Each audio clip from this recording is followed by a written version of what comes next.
if they're not Jesus? Justin Martyr gave us this great picture in the 2nd century. He's one of the apologists of the 2nd century. He's got an awesome name.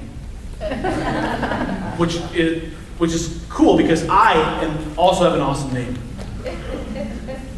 So we're both awesome. But he gives us this picture of like wandering around in the woods. Like imagine you're wandering through the forest and there's no light. I've been lost in the Upper Peninsula of Michigan multiple times in a place where there's no telephone poles and no street lights and no city lights, and you're not gonna like find yourself into a farm to get help. Like when you get lost, like you die and they find you 4 years later. Kind of like those kind of woods. And I've been lost before, like utterly lost with my cousin Jason. Like he and I together, we can't figure out how to work a compass. We should pay attention to Boy Scouts, but we didn't. And so now we're like, what do? Build a fire? Like eat each other? I don't understand. Like it came to blows at one point. We were so desperate and scared and didn't know what to do. And then we see it. Like off in the distance. Like my uncle and my dad are looking for us on ATVs, and we see like the headlights through the trees, like far away, and we're screaming and we're shouting because the light has come and we're lost and we don't know where to go. And the light matters. So imagine now you're lost in the woods, you can't find your way, you keep stumbling and tripping and bumping into things. But then imagine that you have like a candle or a lamp or a flashlight, and it will illuminate just a little bit around you. Now you can sort of find your way like Joe Malinchuk with the cell phone in the church office, right? But you don't have a complete picture. You can navigate, but not great.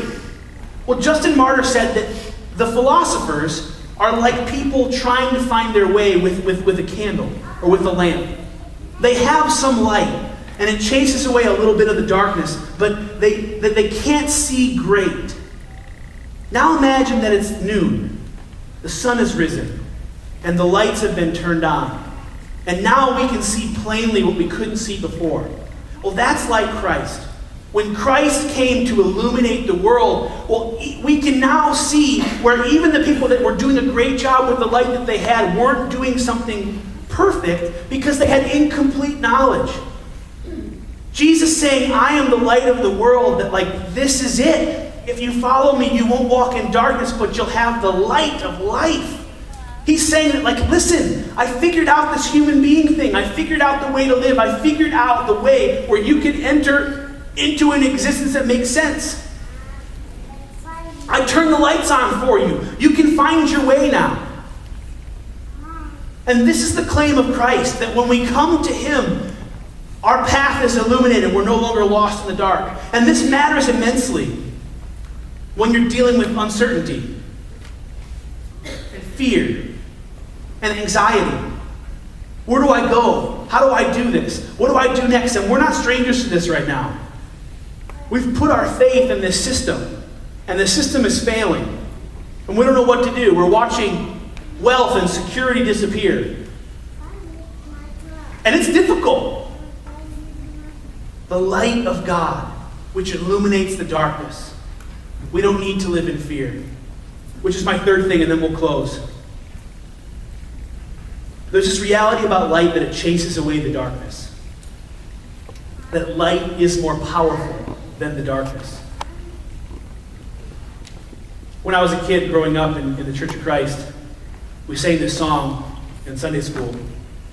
And you might know it, so I'm going to sing it. If you know it, you can sing along with me.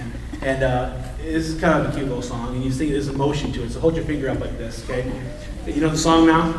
Okay. This little light of mine, I'm gonna let it shine. This little light of mine. And we sing the song and everybody waves their finger around. And oh, how cute. And there's this one part where it says like, don't let Satan it out. I'm gonna let it shine. Don't let Satan it out. Well, I loathe that song. I hate it. I think it teaches our children heresy. I think that we're doing our kids a disservice if we let them sing that song. I think we should spank them if they sing it.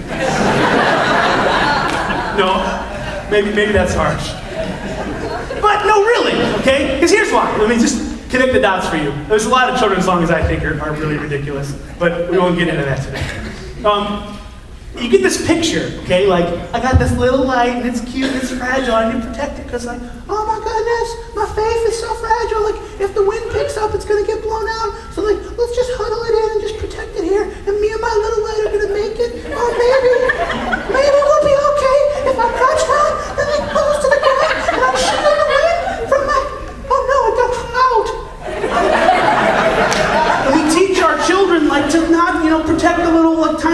spark of your faith, and if you can just hang on, maybe you won't get blown out. The world is scary and dangerous, lots of wind and gusts and darkness. And if it gets, that's it, it's all it takes. So we live like in fear and anxiety. Why? Because we're scared our little tiny lights are going to fail us. And I think adults live like that. Like their faith is this fragile reality. They can just, if one bad decision, if one temptation comes along, like that's it, I'm shipwrecked. It's done. Like, I was trying to walk the straight and narrow, but then a whole apple cart got distracted by this one thing I did.